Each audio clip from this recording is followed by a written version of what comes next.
है आप सभी का। मैं आपके साथ आशीष प्रमोद गोस्वामी। इस बुलेटिन की शुरुआत हम करने जा रहे हैं इस वक्त की एक बड़ी खबर के साथ, और ये बड़ी खबर है राजधानी जयपुर से। पीसीसी वॉर रूम में उपचुनाव को लेकर बैठक, मतलब कांग्रेस ने ताकत झोंक रखी है। इस बार झुंझुनू विधानसभा सीट पर यह चर्चा हो रही है, बैठक हो रही है। पीसीसी चीफ डोटासरा की अगुवाई में यह बैठक है। झुंझुनू से जुड़े पार्टी के प्रमुख लोग मौजूद हैं। सामने उपचुनाव है। उपचुनाव से पहले दोनों दलों ने पूरी ताकत झोंक रखी है, जिसमें कांग्रेस पार्टी भी पीछे नहीं है।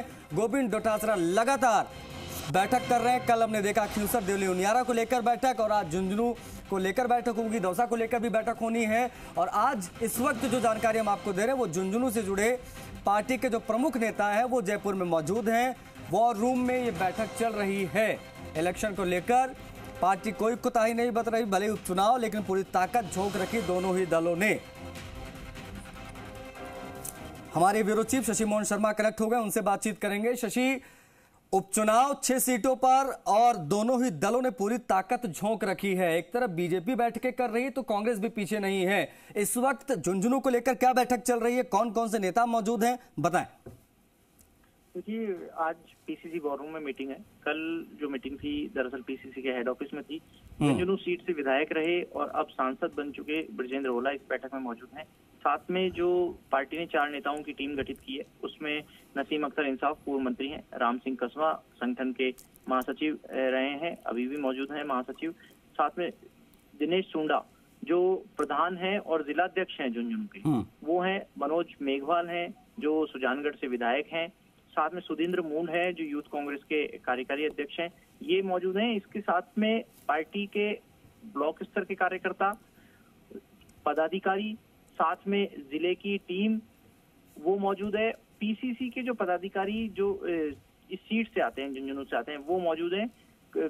इन सभी से रायशुमारी करके ही प्रत्याशी तय करने की मंशा है। संगठन की समीक्षा भी होगी कि संगठन किस तरीके से काम कर रहा है, संगठन में क्या सुधार करने की जरूरत है, कहां पर दहाड़ देने की जरूरत है, कोई बदलाव करना है किसी पदाधिकारी का, तो उसको लेकर केवल फीडबैक लिया जाएगा और इवेल्युएशन किया जाएगा। कोई फैसला अभी नहीं होने वाला है। फैसला और टिकट वितरण को लेकर के फॉर्मेट भी सब बाद में ही तय होंगे। पीसीसी चीफ गोविंद डोटासरा से जब हमारी बात हुई तो हमने पूछा कि क्या परिवारवाद को लेकर के पार्टी इस बार कोई परहेज करेगी, तो उन्होंने इस पर कुछ भी सीधे तौर पर तो नहीं कहा। उन्होंने कहा कि केंद्र संगठन ये तय करेगा कि क्या टिकट वितरण का फॉर्मूला होगा। ऐसा कोई सिद्धांत नहीं बनाया अभी कि परिवार से जुड़े लोगों को टिकट दी जाएगी या नहीं दी जाएगी, लेकिन अगर कोई पॉलिटिकल सर्कल में एक्टिव है तो उसको टिकट के लिए कंसीडर किया जाएगा, ऐसी बात गोविंद डोटासरा ने कही है।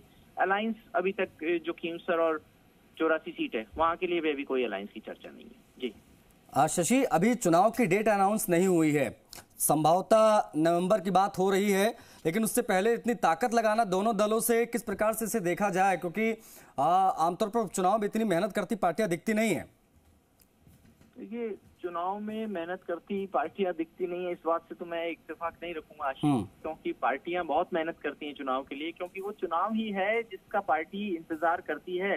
हालांकि उपचुनाव है, कोई सत्ता परिवर्तन नहीं होने वाला है, लेकिन सत्ता के लिए अपने अस्तित्व की बात, अपनी स्वीकार्यता की बात, अपनी प्रभुता की बात, अपने काम पर मोहर लगवाने की बात, जबकि विपक्ष के लिए लड़ाई को मजबूत करने की बात, खुद जिन सीटों को जीते थे विधानसभा चुनाव में उन पर दोहरा करके अपने आप को साबित करने की बात, और संगठन को मजबूत करके कांग्रेस मुक्त भारत की बात जो बीजेपी करती है उसको खारिज करने का दस्तावेजी साक्ष्य कांग्रेस देना चाहेगी, और इसी के लिए ये पूरी कवायद हो रही है।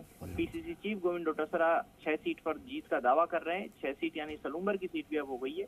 जब विधानसभा के जो चुनाव हुए थे उनमें 5 सीट जो खाली हुई हैं लोकसभा में एलिवेशन के बाद में, वो 5 सीट बीजेपी के पास नहीं थी। ऐसे में बीजेपी अगर इनमें से किसी सीट को हासिल करती है तो ये उसके लिए उपलब्धि होगी। बिल्कुल बिल्कुल शशि, और ये अपने आप में बड़ी उपलब्धि होगी बीजेपी के लिए। और उपचुनाव में इतनी मेहनत पार्टियां कर रही हैं और दोनों तरफ से